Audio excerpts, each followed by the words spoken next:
And staying with Jammu and Kashmir, peaceful protests against the killing of the Hezbollah chief Hassan Nasrallah continues on the second day in parts of Kashmir. Now, most of these protests have been restricted to the Shia Muslim populated areas of the Kashmir Valley. So the protests continue in Jammu and Kashmir after Israel announced that Hassan Nasrallah, the head of Hezbollah, has been eliminated in an airstrike in Beirut.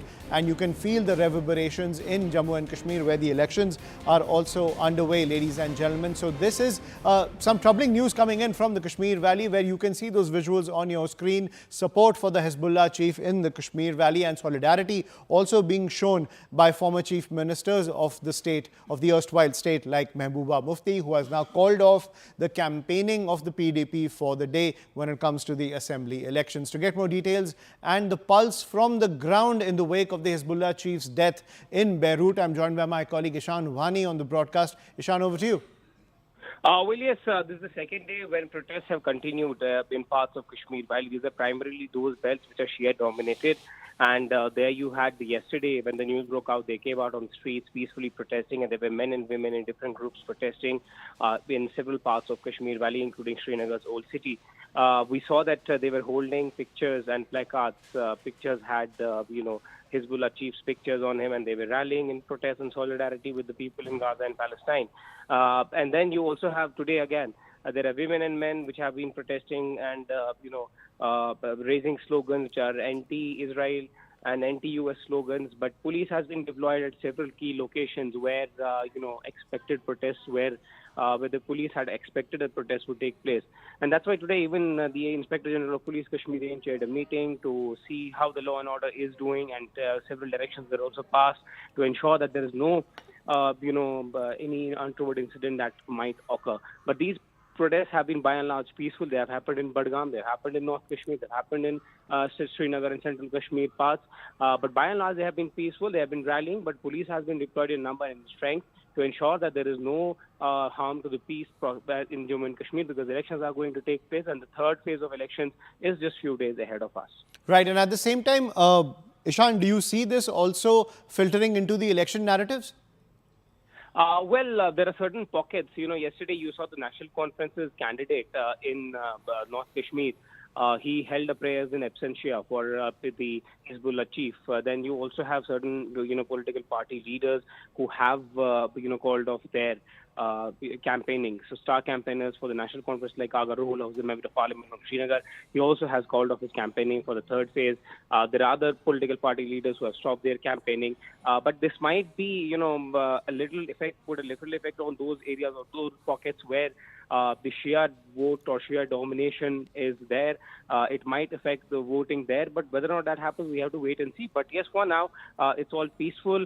The political parties, apart from certain political leaders, are marching ahead and are doing their campaigning, and they believe that this won't affect their campaigning or any vote share in these pockets and areas. But yes, police and security agencies are keeping their tight eye, because elections are taking place, and they don't want any such untoward incident to take place where the law and order will have to take a stringent action against those. But yes, social media is also being monitored so that there is no communal flare-up.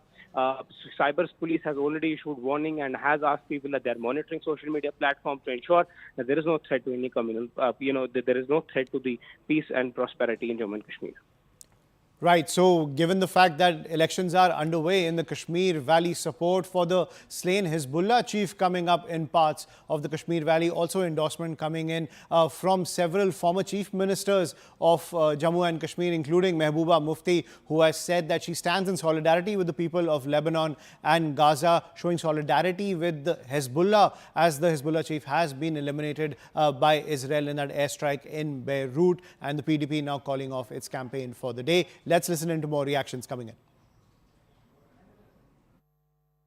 हम तो वैसे भी Israel की तरफ से जो लगातार पिछले 1 साल से बमबारी और ताकत का इस्तेमाल हो रहा है, हमने तो उसकी मुखालफत की है। दुनिया की ताकतों को इजराइल पे दबाव बनाए रख के वहाँ पे बेगुनाह लोगों की मौत, उसको बंद करना चाहिए, चाहे वो गाजा में हो, चाहे लेबनान में हो, चाहे कहीं और हो।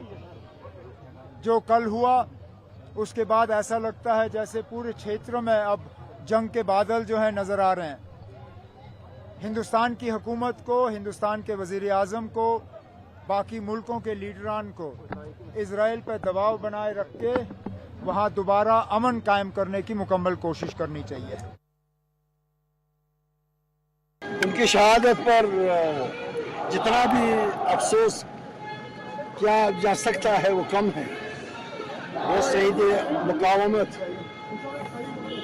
इस जद्दोजहद में मसरूफ थे, इसीलिए उनको दहशतगर्दी से जोड़ा जाता था। इस तरह की बातें करते थे ताकि आलमी इंसानियत को ये पता न चल जाए शहीद मुकावमत का हदफ क्या है। अगर उसके खून से हजारों नसरुल्लाह पैदा होंगे, वो इस मिशन को आगे ले जाएंगे। Protests have broken out in Srinagar after the killing of Hezbollah chief in Beirut, which is capital of Lebanon. And behind me, you will see that peaceful protests are taking place, and there are many protesting today in Srinagar against that particular killing. In numbers, they have gathered out here in Srinagar's old city and are protesting against the killing and are raising slogans. There are people who are lighting candles and remembering him, and then you also have protest reports from other pockets of Kashmir Valley as well. There was a strike in Lebanon which killed him, and then later on today Hezbollah confirmed that he had actually died in that strike. One has to wait and see that how does this major escalation take place, because now analysts say there's a major escalation that has happened in the Middle East which could draw several countries into war. But whether or not that happens, one has to wait and see. But for now, there are protests taking place in parts of Srinagar. And that's the latest coming in from Jammu and Kashmir and the political reverberations after the death of the Hezbollah chief at the hands of the Israeli military. We will continue to track all the developments coming in. For now, a quick break. More news and updates on the other side.